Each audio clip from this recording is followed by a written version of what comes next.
Hey everybody, happy Easter weekend. Hopefully you are all staying safe, staying sane, and staying healthy in the midst of these crazy times. I am excited about tonight's class. We are going through two different Northern Italian white wines and two different Southern French red wines, two places I'd love to be right now. The Mediterranean coast of France, and in northern Italy, eating the amazing food and drinking the amazing wines. Hopefully, we, as the whole world resumes back to normal life in the next, 1 to 10 months, we will be back to normal.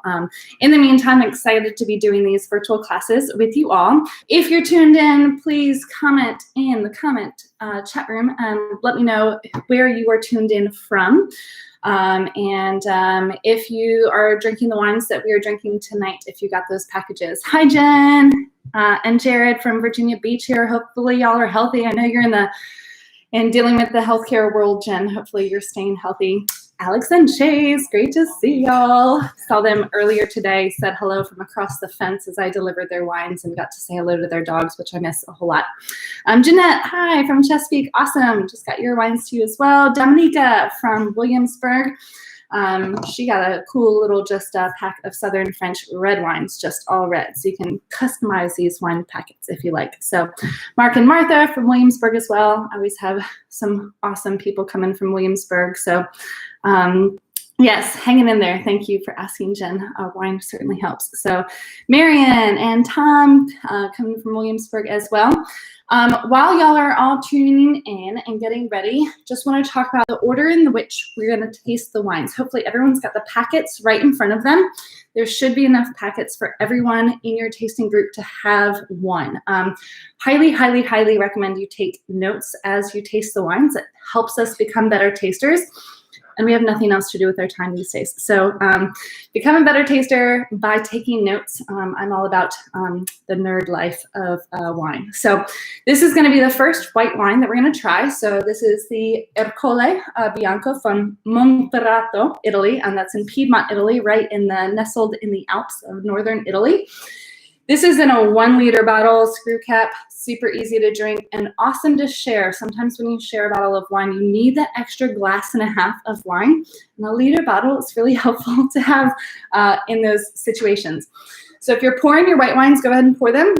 We're gonna serve this one in the glass on your left. So if you have your tasting sheets in front of you, that's gonna correspond with the tasting notes on the left. The wines are listed on the top though, if you haven't seen that. So that's wine number 1 served on the left. Wine number 2, so hopefully everyone has 2 glasses. Wine number 2 is also from Piedmont, Italy, and it is by Angelo Negro, and this is a 100% Arnaise. So instead of a blend, it is 100%, and Arnaise is the name of the grape. Roero, which is really hard for me to say. R's are just difficult in any language, I think. But Roero Arnaise is the region, and Arnaise is the grape. You can only make Arnaise in this region of Piedmont, Italy. That's going to be on your right. So left, wine number 1. Right, wine number 2.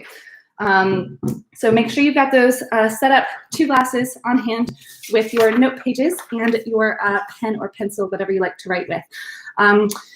2 glasses, I recommend. These are obviously massive glasses. This is actually only 2 ounces of wine. So, 2 to 3 ounces is perfectly fine. Don't pour yourself, the whole glass because you won't be able to really swirl and get in there. So see who else is tuned in. Hi, Susan and Kevin. This is their first time tuning into a virtual class. Just got to see them today. Amanda and Matt, fabulous from Portsmouth. Great to see y'all, or, as much as we can see each other. Crystal Jen again, awesome, from Wakefield. By the way, it was so beautiful driving to your for that drive. Michelle, awesome, from you're in Williamsburg, fabulous. Oh, I see. Okay, sorry, it's hard to read between all these comments. So yes, Michelle and Courtney from Williamsburg. Awesome, from Newport, Rhode Island, fabulous. I did not get your wine to you, but hopefully you're drinking some good stuff. My parents from the room over. Chris with Lisa and Kelsey and Tom. Awesome. Great little crowd there, hopefully from 6 feet away. Sierra Dimberg and Caitlin from Portsmouth. Great. Wow, we've got a lot of people tuned in for this. Hi, Kevin. Hi, Deb. Great to see you all. I'm so excited about tonight's class. These virtual classes seem to be getting a little bit easier for me, but I get so excited about them that I fumble things. Last time I picked up the spit cup to show everybody what, you should have one, and I accidentally spilled it all in my face. This time, right before the class, I was trying to show the bottle on Facebook Live to promote the class, and I dropped the bottle and spilled it all over. So I don't have as much of that wine as I should have, and I have of everything else. So let's go ahead and jump in. While we're jumping in, let me get a little brief history of Italy, the whole country and the whole history of the world. This is the sheet that I'm going to be going through. So this little pyramid of Italian classification system for wines.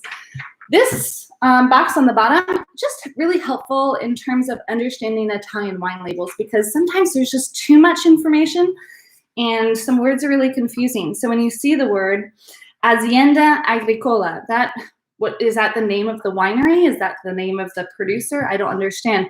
It just means that it is an estate winery versus Azienda Vinicola means that it's a winery, and it might be like a negociant, like a French negociant, where they purchase grapes, juice, and fruit from other people.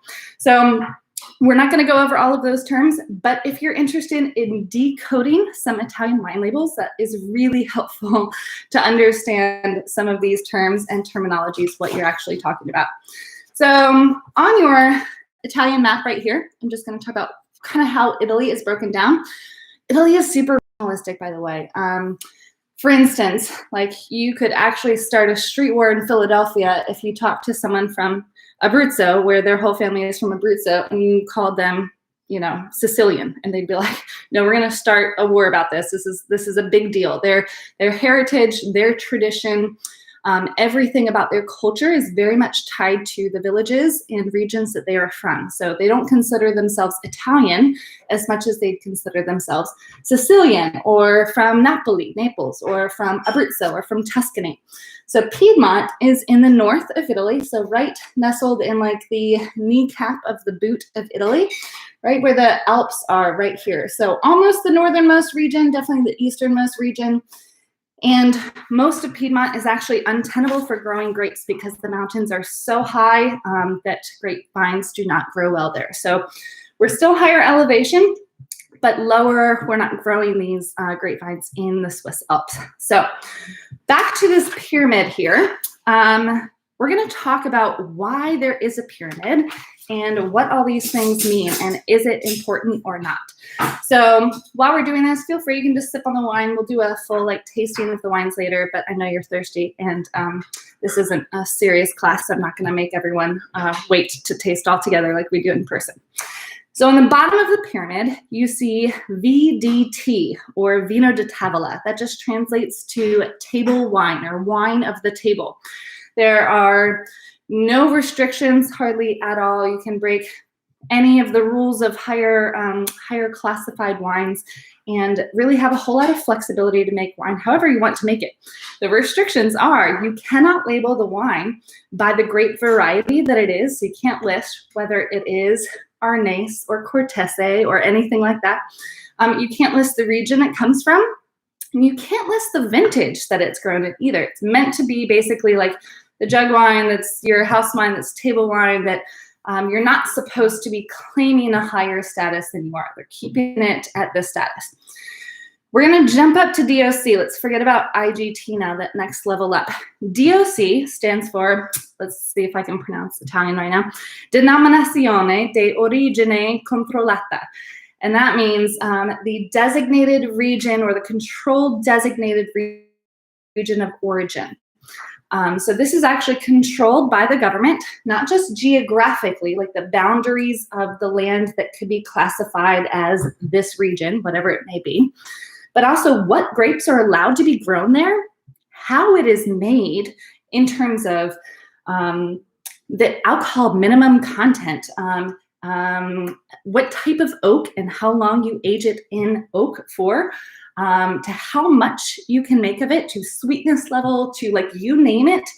The government is controlling the standards in which that wine has to meet or has to fit in order to be classified as that region, which is a DOC region. Very, very strict standards, but not as strict as the next level up. So DOCG, just one letter added onto the end. That's the G for guarantita.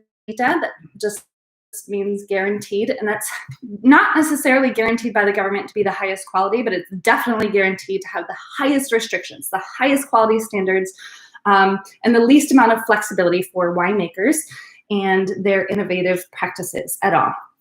So what happens as these systems are developing all over Europe and all over the world, starting in the 1900s, as global commerce becomes a thing, people want to make sure that Italian wines, people know what they're getting, French wines, people know what they're getting, Spanish wines, etc. And so Europe developed these systems of classifying their wine so that it was easier for people to understand if they were getting really high level stuff or table wine without knowing the producer necessarily. And sometimes even the producer is making wine at each of those different levels. So starting in the 1950s, like after World War II, winemakers starting to get really antsy. So this is now second or third generation into the 1900s of winemakers. And more globalism, I guess you could say, in terms of how people have interacted throughout the world. There's a more global understanding of how the rest of the world is doing things across the board.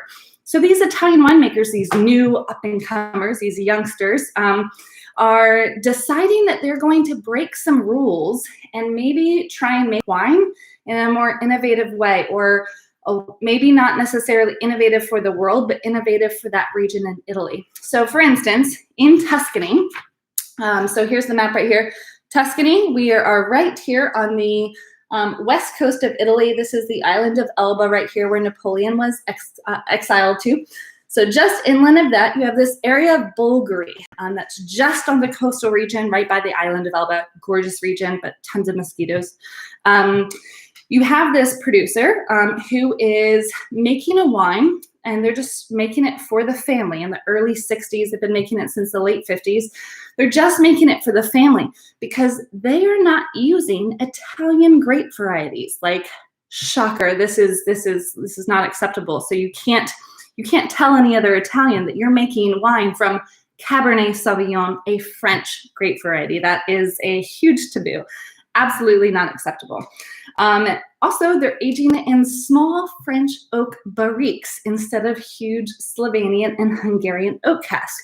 Also, huge taboo. Like, that doesn't happen. That is not part of the tradition of the Tuscan winemaking history. So they're making this wine called Sassicaia, and it is really, really good, like way better than a lot of the stuff coming out of Tuscany. Because in order to be part of Tuscany, the rules were so weird during this time because they're just trying to make more wine, not necessarily higher quality wine. They actually required in this time frame for the region of Chianti, if you're going to have Chianti on your wine label, you have to be blending your Sangiovese in with white grape varieties, not to make better wine, just to dilute it to make more wine. So they were blending with like Trebbiano and like really high yield grapes, just to make more wine so that they could have more wine on the market to sell. So definitely the quality was really, really inconsistent and pretty shoddy across the board. And so if you were gonna make really great wine, you had to break the rules. But this system, this IGT system, hadn't been developed yet. So if you couldn't classify as DOC or DOCG, you had to label your wines as table wine or VDT wines. So in the 60s, they're making this wine called Sassicaia. They're commanding they started actually selling it in the 60s instead of just drinking it for their family. And they start selling it all over, and people are blown away by how amazing the wine was. But unfortunately, it was table wine. They didn't know what it was, where it was from, what vintage it was, or anything. It just said Sassicaia on it. And it took so from 1963 that's when kind of this revolution started in this area of Tuscany, where all of a sudden all these other Italian winemakers started joining the tribe of rule breakers and rebels and like all these innovative free thinkers, and started breaking the rules and making really amazing wine, but in a more French way, using French winemaking techniques or Spanish winemaking techniques, different types of oak. And so they were all classifying their wine as table wine. That didn't go over well. Literally, families were torn asunder. It was like the biggest soap opera ever. But finally, after 30 years, in 1992, the government finally made up this new category called IGT, or Indicazione di Geografica Tipica, or just wine typical of the region, or this is indicative of the geography, basically. And that allows people to have a classification for wine that is delicious and high quality, but doesn't have to maintain the rules and history and of the traditional winemaking techniques of that region. So pretty cool, and that all happened in Tuscany. And all of that to say that we're not drinking wine from Tuscany, but that is kind of the history of how Italy has developed over the last 60 years. And since then, basically, you have the traditionalists, the modernists, which were torn asunder during the 60s onwards. And now we've finally leveled out as people have now decided, all right, we can learn from tradition, but we can also learn from everything else. And it's really, really helped. So these white wines should be perfect temperature right now. Hopefully y'all are already enjoying them. Whenever you're tasting wine, and you're tasting two wines, don't just drink one and then drink the other. The best way to learn about wine is to be able to drink them side by side. So have both your glasses. Let's give them some good swirls. Man, I'm getting better at this two-handed swirl, although I have to go clockwise with my left and counterclockwise with my right. So if you're trying to do this, that might help. As you swirl the wine, if you hold it up to the light, you can look for clarity and concentration. So I see a little bit more sediment, a little bit more like unfiltered qualities in the wine on the right that are nice, but perfect clarity on the wine on the left. So wine number one, perfectly clear. If you hold them on its side and look straight down, especially if you hold them right over the sheets of paper, you can see how it acts as a magnifying glass if you forgot your where you put your reading glasses. And this is where you're gonna get the color of the wine. So if you hold the wine up to the light, I'm getting the color from all around the room. Definitely wanna hold it straight down on its side. These big glasses really help for that. And look straight down. And the color on the left is much clearer. I have more like flecks of like green in there. Versus the color of the wine on the right is much more golden yellow hue. Definitely not, it's not golden for sure, but it's definitely more close to yellow than the wine on the left here. But then the legs, what we're looking for is after we swirl the wine wine coats, the extra wine coats the inside of the glass and forms these teardrops or drops of wine or legs and falls down the inside of the glass. Legs tell us alcohol percentage. So the slower they are to form and fall, the thicker they are, the more defined they are. That means higher alcohol content. Alcohol increases viscosity.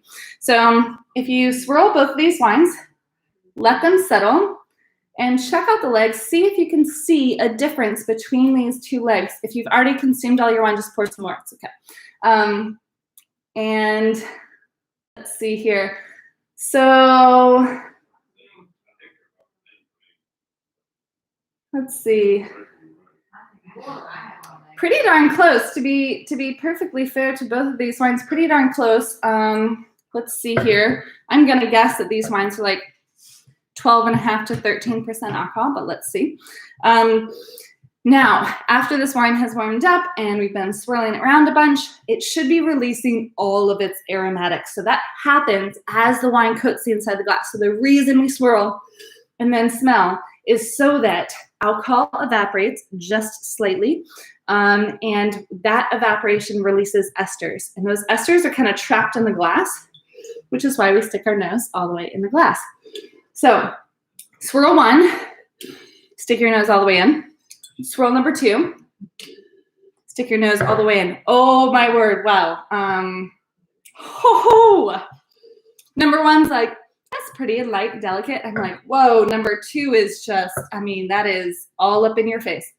Wow, there's so much going on. Okay, so what are some things that you're smelling in wine number one or wine number two? You can go ahead and comment if you are smelling anything specifically.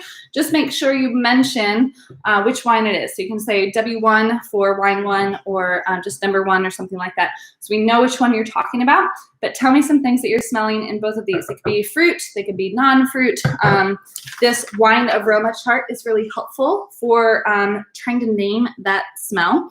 And when we do our blind tasting classes, which we'll be doing another one next Saturday, the ability to really navigate this and name what you're smelling is huge in terms of being able to figure out what wine is in your glass before you actually know it. So, all right, let's see. Janix are in. You're like right behind me. Not literally right there, just the neighborhood over. Awesome, Lori and Brad, fabulous. I'm sorry, I know it's weird. I can't really figure out how to tell people how to get in the chat room because it's so different for everybody, but thank you for tuning in. Marianne says, wine number one, hibiscus. Yes, there's definitely some floral notes in this wine. So this wine is about 80% Cortese. Cortese, if you've ever had a wine called Gavi, G-A-V-I, that is a region in Piedmont. It's Gavi because they assume you know that that's the grape they use. So, yes, very, very indicative of Cortese, that floral note. It also has about 10% Chardonnay and 10% Sauvignon Blanc, interestingly enough. So it uses those international grape varieties and made in a very different way. Wine number two, Chase says, definitely more intense, definitely. A little Pouilly on the nose. Yeah, a little bit of this like petrol-y rubber thing, which usually only happens when the wine is grown in slate. But the soil type on the wine number two is like clay and sandstone, actually. So it's really interesting. I have been very fascinated about this wine since I picked it for the class. So wine number two, grass and a little bit that plastic. Okay, yeah, definitely those green notes. Wine number one, sweet citrus. Yeah, like tangerines, clementines, oranges. Wine number one, floral and pineapple, rich pineapple, but almost like the underripe, a bit too far into the core kind of pineapple. Started off as little cat pee, but now earthy and funky. And okay, cool. So we're getting all sorts of weird things on wine number two. Interesting, cool. Wine number two, green pine. Awesome, awesome note there. It is very woodsy, very alpine-y. Kind of smell like the forest of Piedmont. I've never been there, but I assume that it might smell like this. So, all right.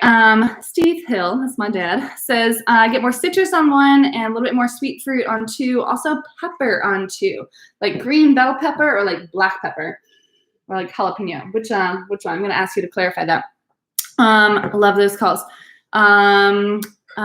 Stinky but mellowing. Okay, so just if wines seem a little bit on edge and you had just poured them in your glass, swirl them around, let them you know, it's kind of like when you let your dogs out of the house for the first time in a long time, they go like absolutely buck wild, or your kids. I don't have either of them, but I assume that that's what it's like. They go buck wild at first, but then they calm down and then you're able to have a conversation. Wines kind of do the same thing sometimes. All right, so white pepper, interesting. Okay, so some white pepper on here. I like that. Yeah, definitely like funky and earthy, and like the floral notes on the first one are like fresh spring flowers still on the trees. The floral notes on this one are like they got picked and they were given to you and they're in a vase, and then you forgot about the vase and found it like 2 weeks later, and they're kind of mushy. That's kind of what the floral notes on this one smells like. All right, let's taste these wines. Always when you're tasting, same thing as when you're smelling, go back and forth between one or the other. So I always like to do a small sip of one just to get that initial first impressions of the wine, then go to the second one, get an initial first impression, then go back to the first one, take that bigger sip, swish and swirl like mouthwash in your mouth, let it warm up in your mouth, spend some more time with it to get a little bit more in-depth conversation with the wine. So first impression, wine number one. Okay, white wine. Simple, clean. That's about it. Wine number two. Definitely richer. Definitely like weightier. but definitely feels like a little bit more masculine, like texture-wise. Let's let them talk a little bit more. So take a larger sip, swirl it around in your mouth, like make sure it gets to the back of your mouth too, not just in the front of your mouth. Coats every part of your tongue, because each part of your tongue kind of has a different role in tasting. Your taste buds are spread throughout your entire tongue. It's a myth that like everything is separated, but they are influenced differently. So give it some good swirls. Ooh, I just got a weird zesty thing on this. It's warming up. Yeah.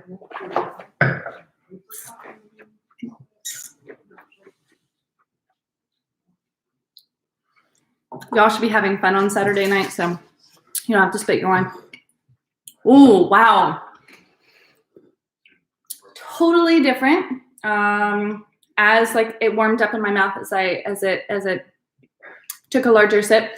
Acid is pretty high on this, right? So acid, after you get the wine in your mouth, after you swallow, you can lean back, touch the tip of your tongue to the roof of your mouth right behind your front teeth and breathe in. It's gonna suck the air to the sides of your tongue, concentrating that airflow right where your salivary glands are, right where your jaw mates together. The more you feel that pucker effect and the more you feel that mouth watering effect, the drool effect, the higher the acid is. And this wine's got some acid for sure, but it also has a lot. Whoever called the sweet citrus note, I love that on this one because I get all like the clementines and tangerines, but it's not sweet at all. There's no sweetness. And if you're trying to figure out whether or not a wine is sweet, if it has any sugar on it, or if it's just fruity, the trick I always tell people is the tip of your tongue into the wine, but don't bring the wine into your mouth, and just concentrate your senses on how that wine feels on the tip of your wine. Pithy. So like the pith of an apple would be like closer to the core of a pineapple, the membrane of citrus, all of the things that are a little more fibrous, a little bit less on the sweet side, less on the fruit flesh side, and more on that fibrous core side. So to me, that's this wine. So definitely that. Oh, but man, there's this like green melon note that's really coming out in the wine as it warms up. I had my wine way too cold. Like this honeydew melon with like lime zest kind of thing, and a little bit of this like papaya note. So a lot going on, but it's definitely subtle. It's definitely not all up in your face, like really loud. Wine that just, it's like introverted party wine. Like if an introvert had a party, I think it'd be like this. Like got some zest, got some vibrancy, but a little bit on the quiet side. You know, that person who just dances on the corner, taps their feet to the music, but is not on the center of the dance floor. That's kind of this wine. Really delightful, super fresh. Hot summer day, sitting out on the patio at 11 in the morning, watching other people do the same thing. This is the wine I'd want to be drinking because during the time of coronavirus, but like what else do you do at 11 a.m.? All right, let's get to wine number 2. Then we're going to go back to wine number 1 because our perceptions of wine always change as a result of the progression that we're tasting in. This wine, oh my word, so aromatic. Also, this just seems shy in comparison. It's kind of like the two friends, the extrovert and the introvert. When they go out together, the extrovert makes the introverted person seem even quieter than they would seem just by itself. So the comparison of these wines accentuate the extreme differences between the two grapes. So Arnace is one of my favorite grapes to give people who like Chardonnay, but want to branch out of Chardonnay because it's richer, it's weightier. This is unoaked and it has none of that buttery component of it. Susan, I know you're watching this, and I promise you it's not Chardonnay and it's not oaky. So I know as soon as I say something reminds me of Chardonnay, some people are either going to expect something or good or negative with the wine. But this is a really good alternative for people who want to branch out. Alex feels attacked. Why do you feel attacked, Alex? Huge lemon on wine number 1, Chase. Yes, absolutely. And okay, so yes, is it cliche to say lemon in all white wines? Yes, because you can call out lemon on every single white wine, but that doesn't make it cliche. It makes it accurate. I'm just going to ask you what type of lemon, and if it's lemon zest, lemon flesh, lemon oil, lemon meringue, you know, that kind of thing. Chris, the under 30s here are voting for number 1, and the over 40s are voting for number 2. Okay, interesting. Got a little family war over there in Williamsburg. I like it. Lime in number 1, yes, definitely. It has a little bit more green notes on the first one, herbal notes. And I'm sorry, green notes in here, and yes, a little bit more herbaceous in here. All right, Meyer lemon, thank you. Great call on that one. So wait, Lori, are you talking about wine number 1 or number 2? Confirm that for me. Is wine number 2 a little effervescent? It isn't. Your bottle, so Anglo Negro, super old school producer. Their family has winemaking roots that date back to like the 1600s, I think 1613 or something like that, really far away. And they were the first producers of Arnase made in a dry way in 1971. So they have huge history in this region and history with this grape in this region and this style of Arnase. But they're like as natural as they come. So unfiltered, that's a little bit of the sediment in here. So your wine might have a little bit of that effervescence, a little bit of spritz, because when you filter wine, it takes out the yeast. So if there was any yeast still left in that juice that they put into the bottle and it hadn't finished fermenting all the way, you might have some residual fermentation in your wine, and that's just what happens in natural wine, which is fun and interesting.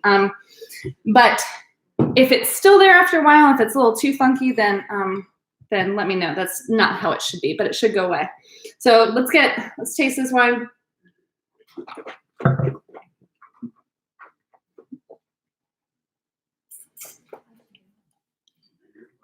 Oh man.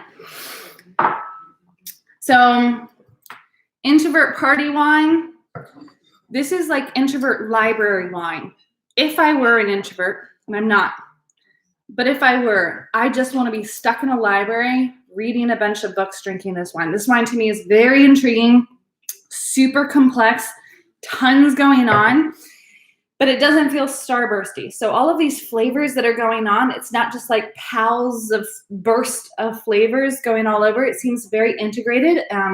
It's harmonized, like the flavors are coming together to make one cohesive unit, or as I call it, the braided effect. So instead of all the different strands together into like one effect. And that's, to me, what this wine has got going on. So Serra Lupini is the vineyard name. So it makes a bunch of different. Notice the acid and sweetness level of this one, definitely fuller bodied, like it sits heavier on the tongue. It's got a little more weight to it. Do the acid test, so give it a good swish and swirl and see how it affects the back of your mouth and makes you salivate.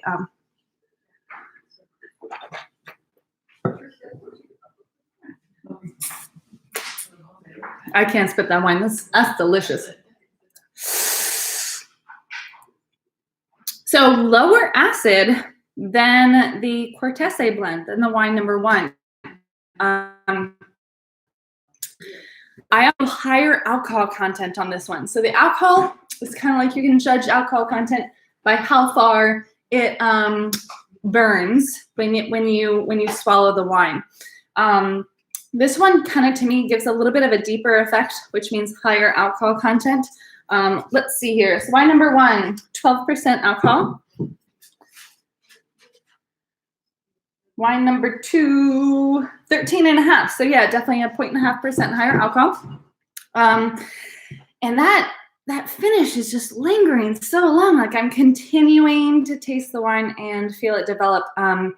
What I'm left with is, instead of all those floral notes on the nose, like that kind of almost like rotting flower note, that funk, what I'm left with is this like woodsy, slightly like, yeah, this like bitter earthiness to it. It feels like very masculine, texture-wise, component-wise. There are these like flowers and fruits, but the overwhelming characteristic of the wine to me is a little bit grippier, a little bit more like earthy, a little bit more terroir-driven than fruit-driven.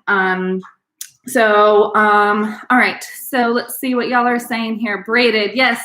I loved it, Alex, when you used that term like years ago when we were doing wine classes and y'all were just getting into wine. You used that term, and it wasn't in a wine class. It's so cool to see people's palates and interest in wine and their terminology grow and develop. That's the whole idea of these classes, is that you don't just try new things and decide whether or not you like it. Your palate should be expanding. Your knowledge and appreciation of wine should be expanding with these things. That's the goal for sure.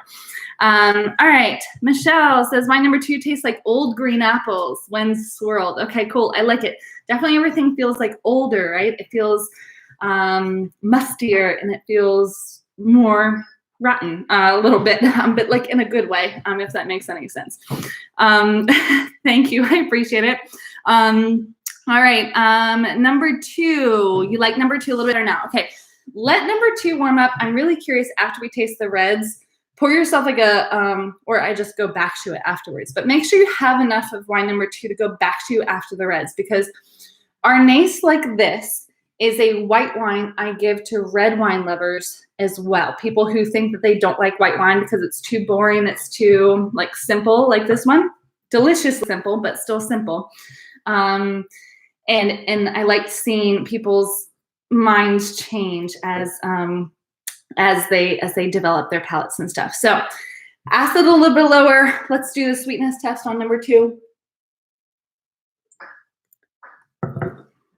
Definitely no sweetness at all, right, on either of these wines, bone dry. Alcohol, we did that body.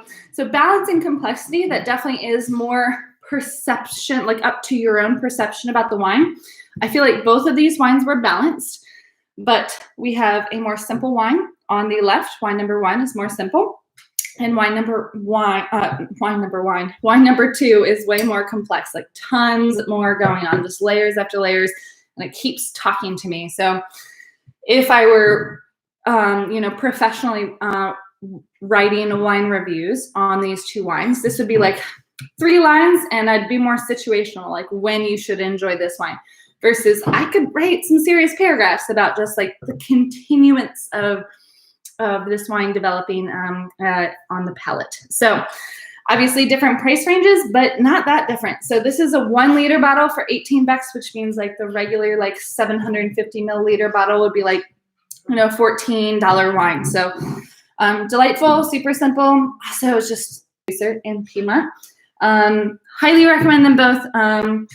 Tell me which wines you liked. Go ahead and make your comments now, because my red wines are over on a different table. I'm going to go grab them. So type in your comments which wine you preferred, when you would drink it, what you would drink it with maybe, and we'll go from there. So, okay, great. Thank you. Appreciate it. I have help here. 4 hours first.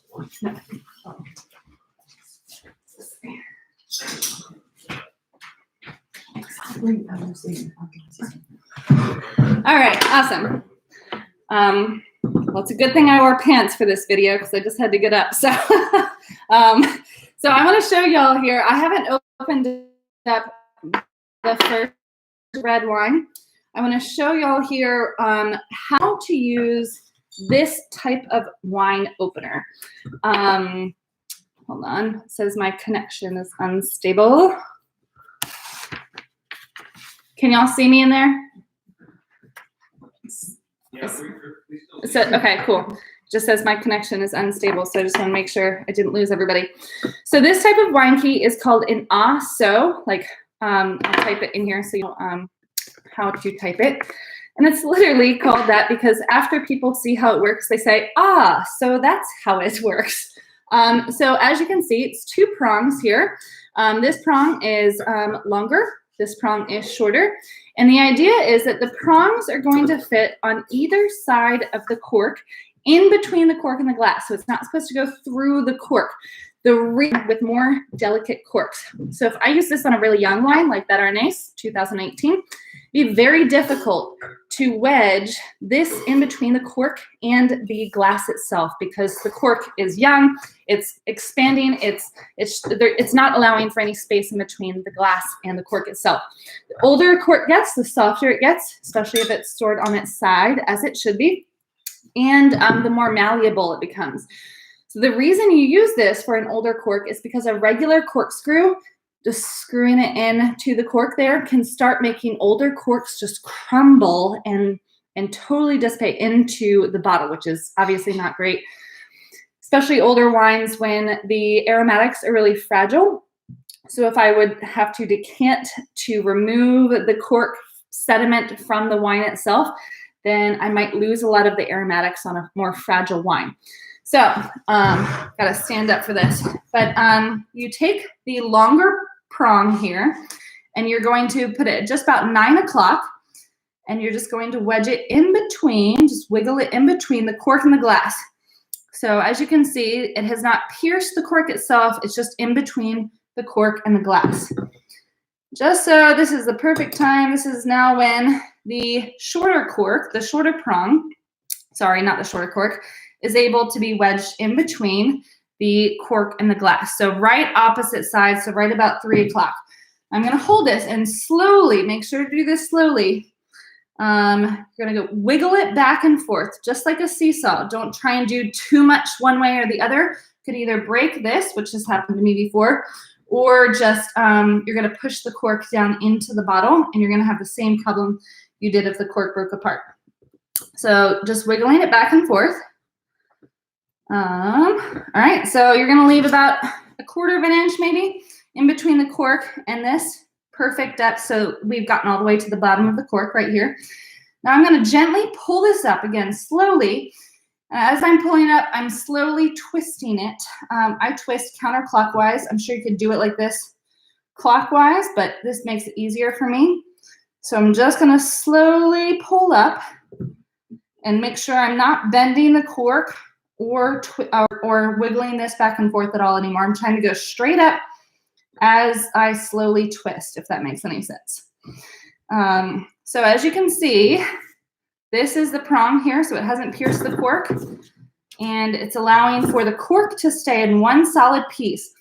Now, once I've got about 90% of the way, I don't want to keep going. I'm going to hold the cork like this and gently pull up the whole cork with my hands. Because often what will break apart is that last 1/4 or 1/8 of an inch of the cork. And if you continue pulling up with this, this could break apart and remain in here, and then it's impossible to get out. So perfect cork, solid piece, and that is how an ASO works. And I can all say it. So that's how it works.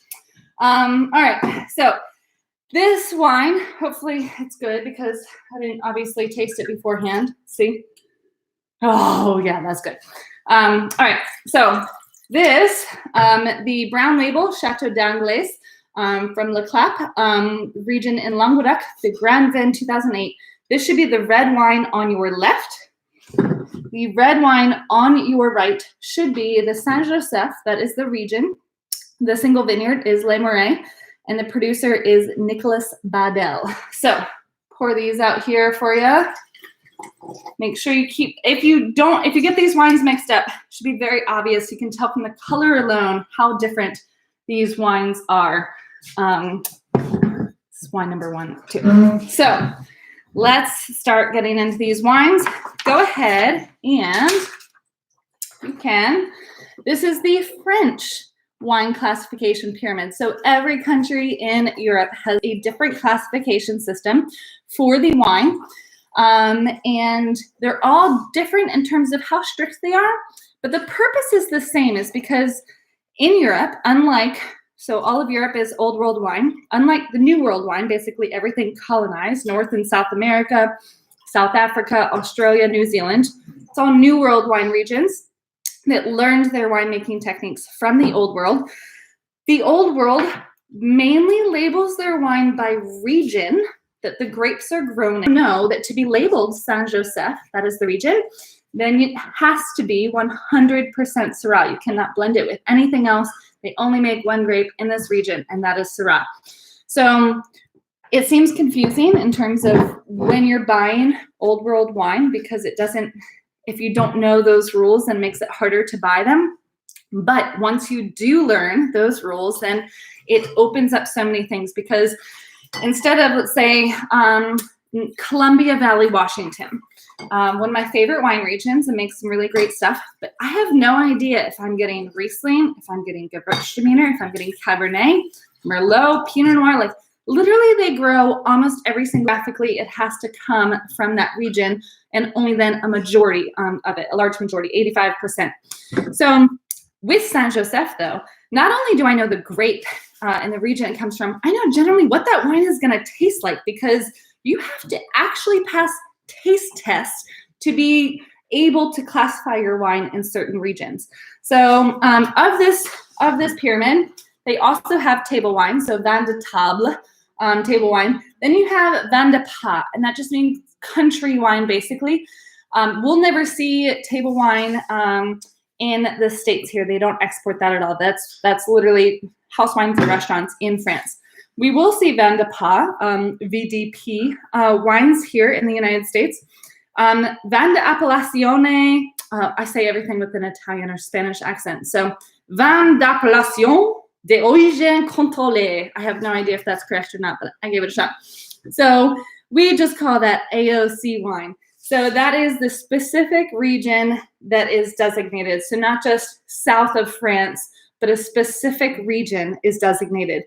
Once you get into village level, not villages, but village, that's where you get into this. So if I just said Northern Rhone or Côte de Rhône or something like that, then that would be AOC level. As soon as I name a specific village that it comes from, like this, Saint Joseph, or like the first wine, Le Clap, then that is village level. Once you get to Premier Cru and Grand Cru, that usually either designates a single vineyard that is classified as Grand Cru, Premier Cru, like in Champagne or in Burgundy, or sometimes the chateau itself is classified, like in Bordeaux.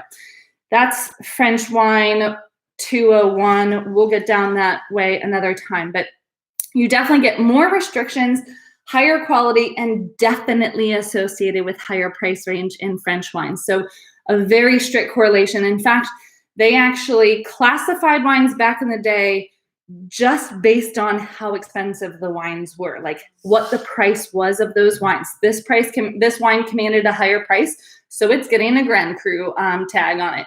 This wine commanded a lower price on the open market, so this wine gets a Premier Cru tag on it. So definitely correlated to price, not necessarily quality always, but to price. And each region in France is going to be a little bit different. So on the map here, I'll talk about where we're drinking from. So the wine on the left is from the south of France area of Languedoc. So this area right here, this lighter blue area, not the darker blue over here, but this lighter blue area closer to the Spanish border right here, that is where Languedoc is. And Le Clap is a plateau or a massif. So this higher elevation plateau kind of juts out in the middle of Languedoc. And literally that's pronounced like not a short duck, but a long duck.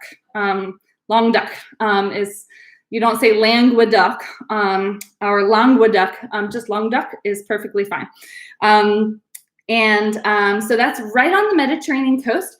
Generally, you think Mediterranean coast, you think really warm, super sunny, and that is totally true. They have very, very, very, very sunny days. Some of the sunniest regions in all of France, like 3,000 hours of sunlight per year. It's crazy. But on this plateau that Le Clap sits, you have higher elevation, so you have cooler nights. So you might have warm days, but you have very, very cool nights, just like the higher up in elevation we go. It can only be, in Charlottesville, but even from Virginia Beach to Charlottesville, that difference in elevation, we notice how much cooler at night it is. And that temperature variation, called diurnal temperature variation, is so important in making really high quality and elegant wines. So what they're doing is lengthening the growing season of the wine, wine doesn't grow, makes me grow, makes me gain weight like everyone's doing with the Corona 15. But the vine during its growing season when the grapes are developing, then the longer the season you well. If you have a short growing season, you're gonna have pretty one-dimensional, flat, flabby wines. So that temperature change of cool nights, warm days is really important in lengthening the growing season. So it kind of shuts off the grape process, the grape development process. So the grapes don't continue to develop at night. They'll develop during the day as it's warm, and then the grape kind of shuts down and no more energy is spent to the grape at night because it's too cold. Then it warms back up again. So that overall, that process lengthens or increases the growing season of the vine and the development of those grapes. Northern Rhone is the really skinny area on either side of the river. Southern Rhone is that wider spoon part, if you will.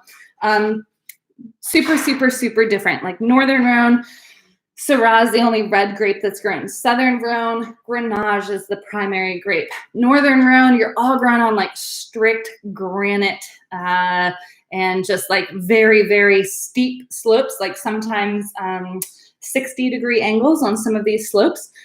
Southern Rhone is like rolling plains at best. So very different, and white rocks. Very, very different climate, very different terroir, the actual like soil types, and very different grapes that are grown in styles. Yet somehow it's the same wine region, Rhone, but it's broken down Northern Rhone and Southern Rhone. So we are going to now smell these wines. Sorry, let me. So yes, Dominica, this wine opener is called. Let's see, wine opener. So it's called an AHSO, AHSO. If you're interested in one, I can definitely grab you one and deliver it on your next delivery time for sure. Oh, great question, Susan. So why in the world would you use a wine opener like this? You would only use it if you're opening a really old cork and trying to preserve the cork to make sure it doesn't disintegrate into the bottle. Doesn't work on young corks, and it's really necessary if you're drinking anything. At about 8 years old is when I start thinking about using them, but definitely after 10, I will always start with an AHSO. And if I notice that it's too hard to get the prongs in between the glass and the cork, then I'll go back to use a regular wine opener. But if it's pretty easy, I will always use an AHSO for anything 10 years old or older. Speaking of older wine, let's get our noses in this wine. Oh, I'm just swooning. So old wine smells totally different than young wine. And there's a real specific reason for that. Also notice the color. So the color of both of these wines, oh man, I just get so excited about older wine. So the color, wine on the left, so much more garnet in there, right? This is literally the definition of garnet. So for all of you like geography lovers or geology lovers, garnet seems like more ruby color. But for the wine world, garnet means more brown or brick colored or tawny hued, but more brown than red or purple. Versus on the right, way more purple in color, right? Super, super, super dense purple colored. One on the left too, also not as extracted, like I can read through it. Like I have really good light, but I can read through this wine. Definitely different color, that brownish hue. Wine on the right, cannot read through this. Very extracted, very dense. For us blind tasters out there, we should be able to blind this as a thick-skinned grape variety from the concentration alone. So for next class, remember that concentration is key.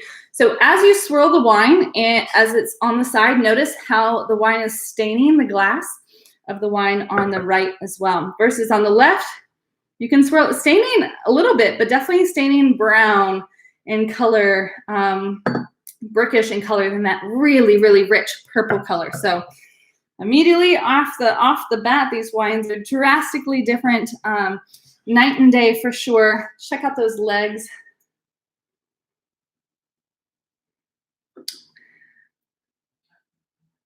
So if you notice, what I anticipate most people saying is, oh, wine number 2 had really, really quick legs, fast to form and fast to fall. Wait a minute, because that was just the initial drop of wine. If you wait, there's a second and a third round of legs that are going to be slowly creeping down the glass. So definitely slow to form, slow to fall, very defined legs. I still have some definition in the legs on the wine number 1, but not as clearly defined and definitely quicker to fall. Let's see about alcohol percentages. Let's see. Whew. I might be wrong. Let's see. Well, all right, there we go. I'm wrong. 14.5 for both of these. So the bottle says. Bottles, you're allowed to legally vary the alcohol percentage from your label to like what it is actually by. So labels are super accurate all the time. Definitely go by your own perception of the alcohol, and it only matters if the wine seems unintegrated, if the alcohol seems like too hot when you drink it. All right, so let's get, oh my gosh, let's get our noses in both of these wines, go back and forth. Wine number 1 and wine number 2. Compared to the white wines, it's almost reverse. Wine number 1 is so aromatic, just like beautifully wafting out of the glass. Wine number 2 is a little bit,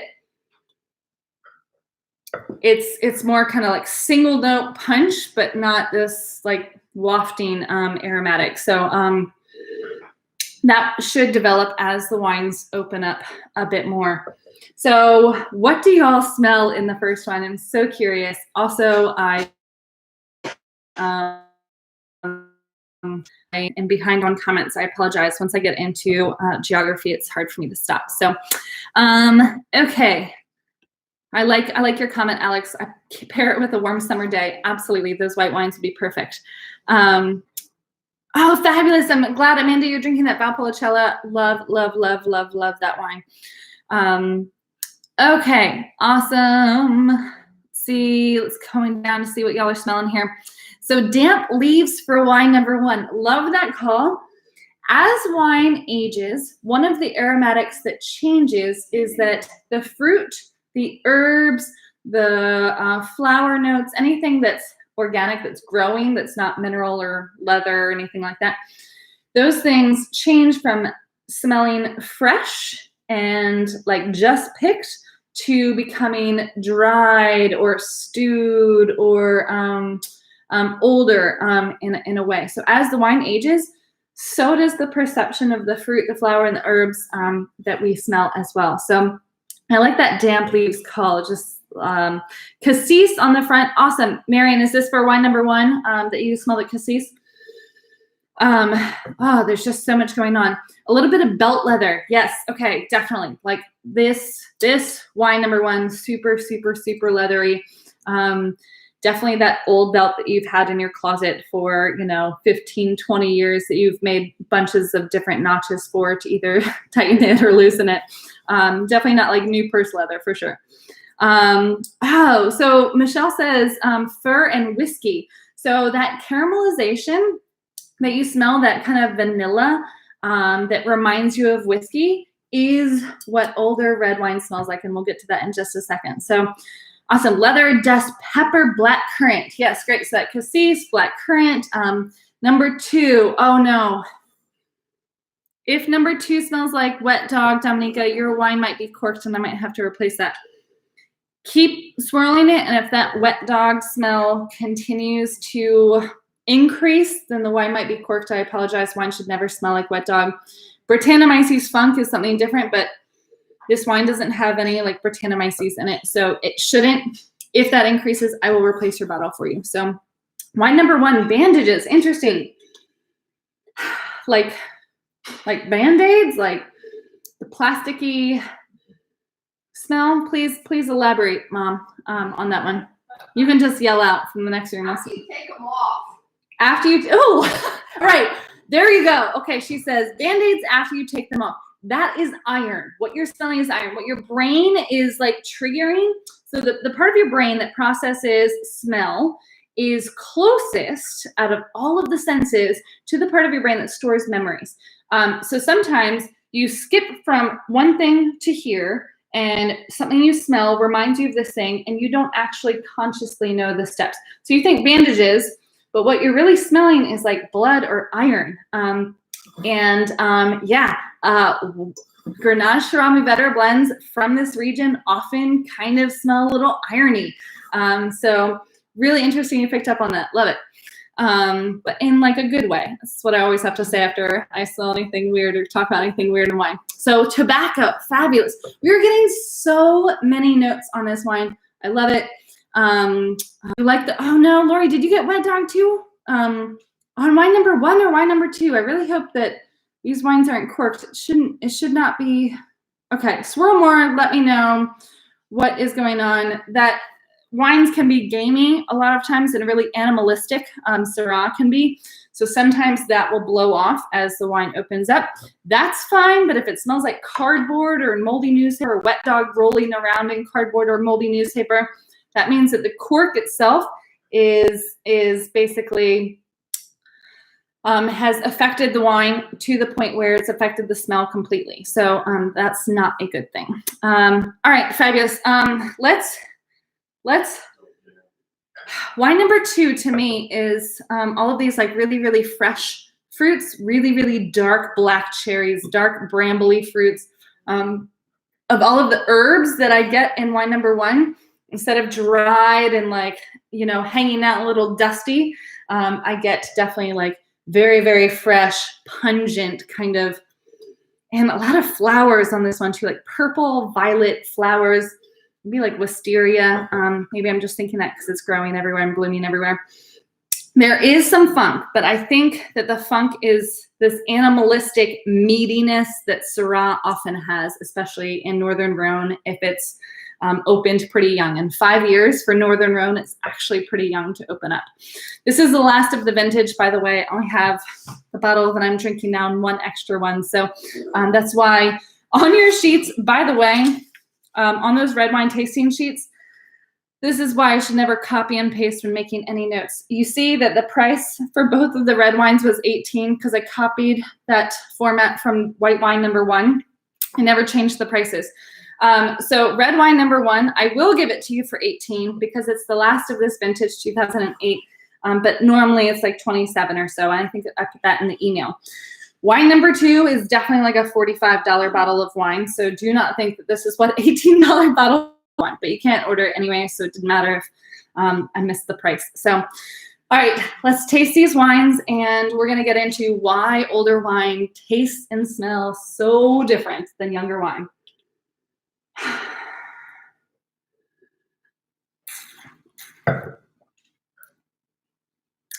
Man, I have the best job in the world. Yeah, that is so interesting. Even just like without swishing and swirling, even just on that first impressions taste. Let's go into wine number 2.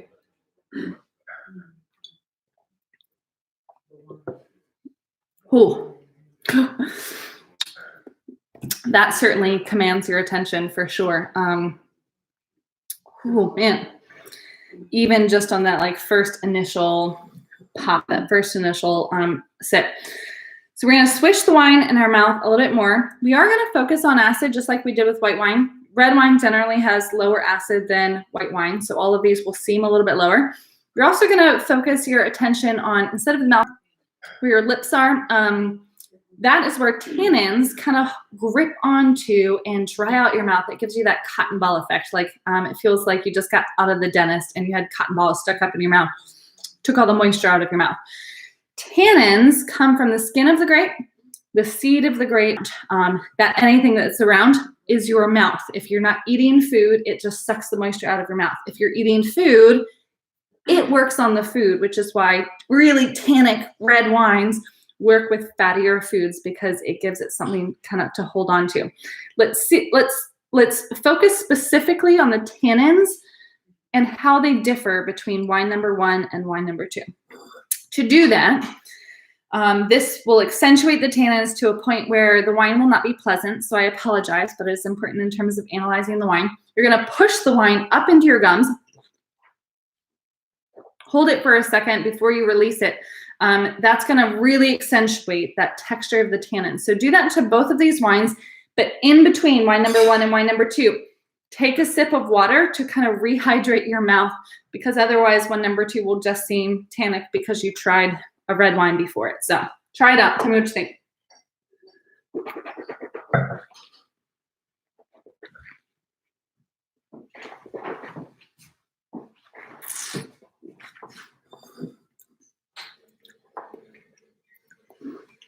So if you do that, you're gonna wait, a few seconds.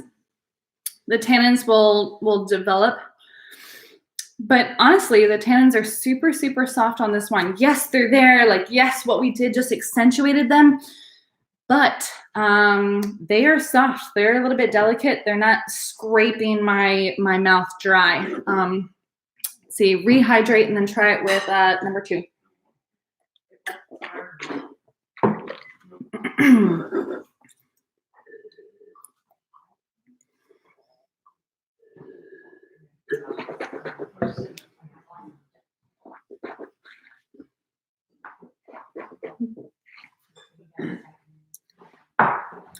Oh, okay.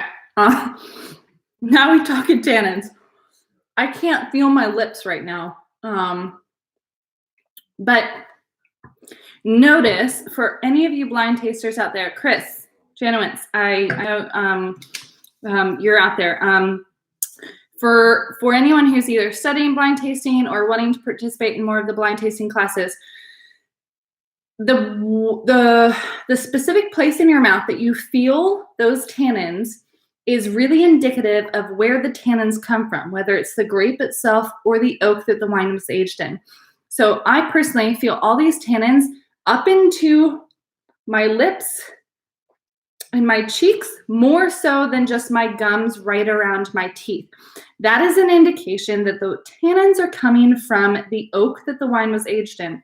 If you feel them just around your gums, like where your teeth meet your gums, like where you would water pick, then that's an indication that those tannins are coming from the grape. Sometimes you feel it from both, which means it's a highly tannic grape that was aged in oak. Syrah actually has lower tannins than, say, Cabernet Sauvignon. So when you're trying to blind taste and you're trying to distinguish or pick between or decide between Cabernet and Syrah, do that tannin test, and that should really help you out to distinguish between Syrah and Cabernet, those tannins. So definitely it's an assault on the mouth, but if we had a Bordeaux, it would be a assault on the mouth of this times 10 because Cabernet is more tannic than Syrah, also aged in oak. So tannins, big difference. As you taste through these wines, I'm going to read some notes, but go ahead and think about the complexity, think about the balance, and keep in mind that intensity does not mean the same thing as complexity. So wines can be really intense, just like a salt, just a sit you down, smack you around, I'm going to tell you who I am.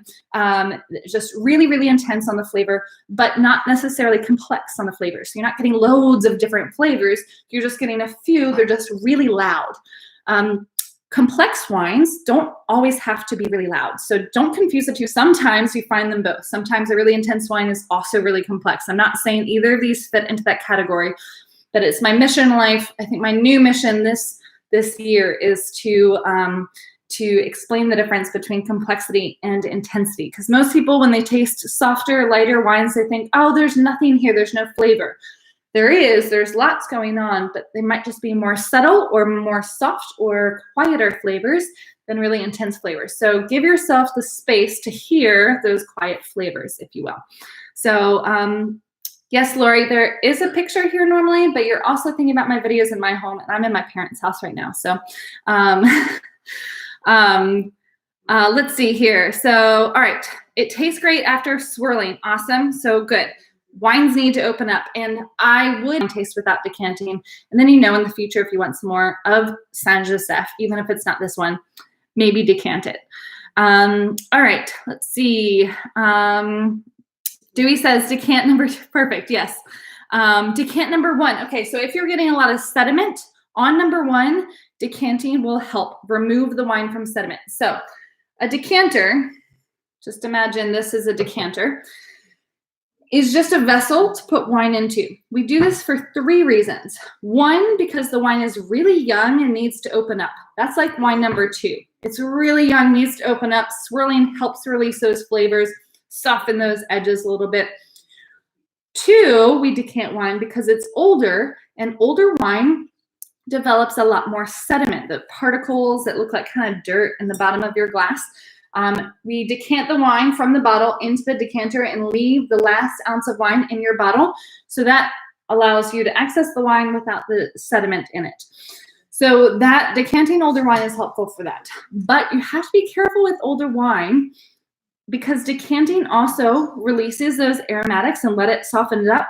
This wine is already pretty soft and delicate, and you might lose some of the structure of the wine if you decant it too long. So for older wine, if you are going to decant, then I would recommend a quick decant and pour right away, not let it hang out for too long, especially if it's a wine like this in this price range. It's not, you know, a $500 bottle of wine that's a 2008. So number 2, very hot, alcohol forward. Yeah, number 2 is powerful wine. Like, is anyone have a ribeye on their grill? I need this ribeye in my life right now. So number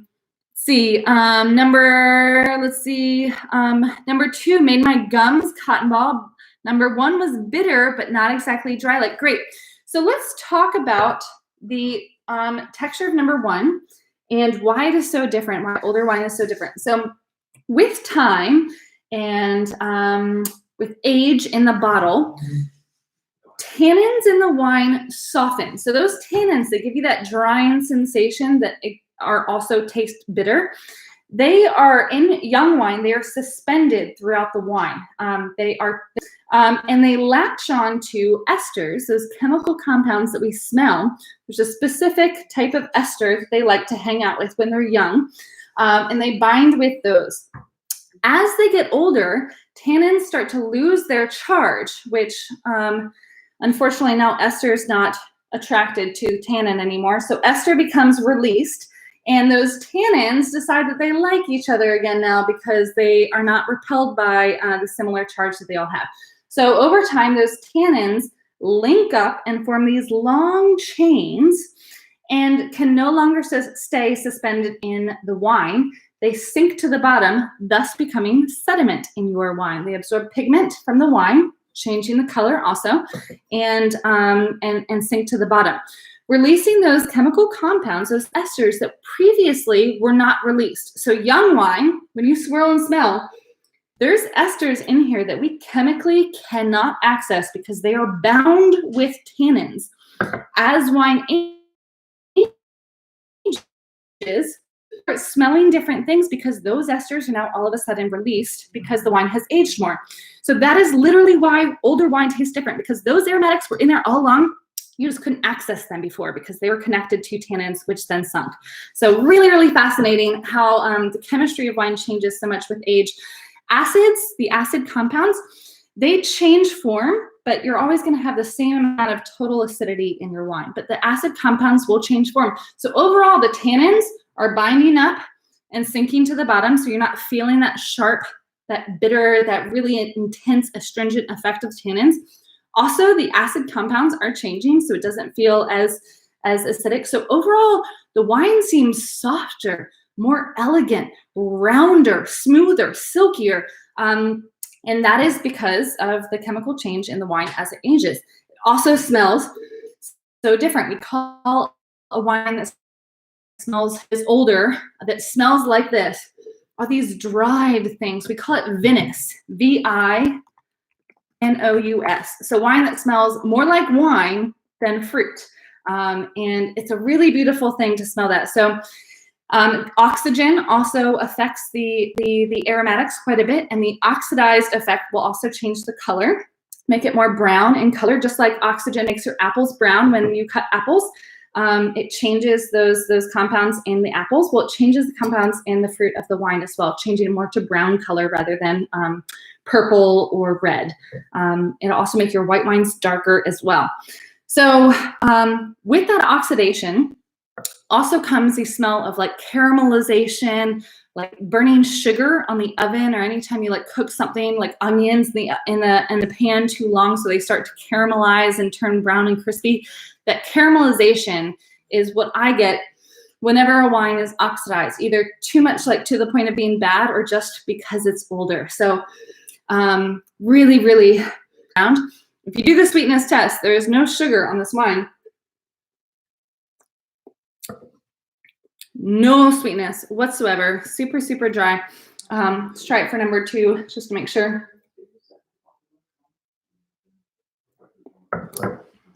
Oh man, compared to number 2, those tannins are even on the tip of my tongue. So not only is there not any sweetness, but also I can't feel the tip of my tongue now because of those tannins.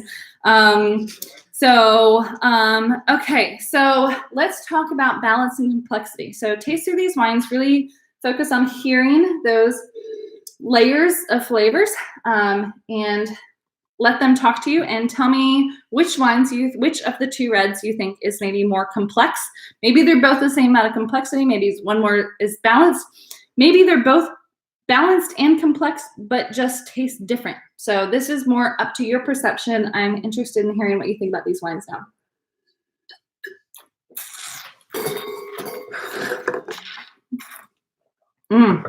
Also, with older red wine, I always get this like burnt orange peel kind of thing. When we were kids, we used to eat oranges for dessert after dinner, and we'd take the oranges and spritz the oils into the candles that were on like the dinner table, and we'd see the flame of the candle kind of like flare up as the oils ignited in the air, and the smell of that burnt orange oil. If you've never done this, just like find an orange and do this and smell that, because that to me is what I smell in most older red wines specifically. Awesome. Love that, Chris. The balsamic reduction on the nose after revisiting wine number 1. Definitely. And not vinegar in like a bad way. So vinegar, when you smell vinegar in your wine, if it smells like you want to, definitely not something you want to drink, just cook with it.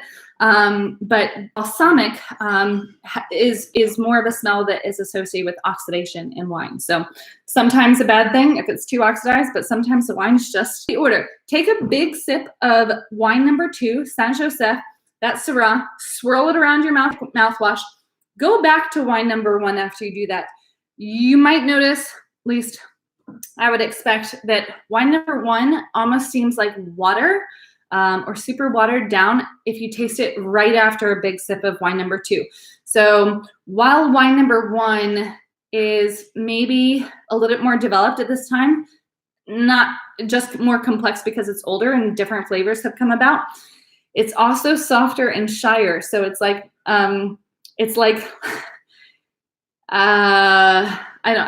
like trying to listen to music on a CD at a soft noise level after coming from a concert when you're right by the stage. Like, it's harder to hear. Your palate is a little fatigued after wine number 2, after that Syrah.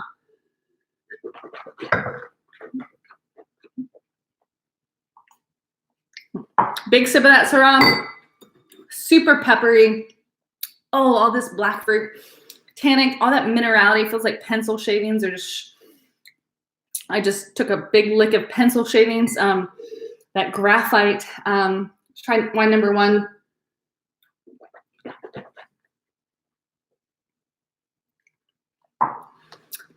All I get is acid, really. It seems sour to me, and it seems like watered down when I taste it in that order without like rehydrating my mouth in between. So to me, progression in terms of like which wines you taste in what order is really important. And it's not always lightest bodied to fullest bodied. It is not always driest to sweetest. It is usually just in how I imagine each wine affecting the flavor profile of the next wine. So usually I try and leave the heavier tannins for the wine on the end, even if it's a lighter bodied wine or less complex, just because it kills your palate to distinguish any nuances and subtleties of another wine. So, all right, so we think, Alex says, wine number 1, more complex, less intense. I think, okay, fabulous, distinguishing between those two. Marianne, what is TY? I need a translation for that one, Marianne. See, braided, okay.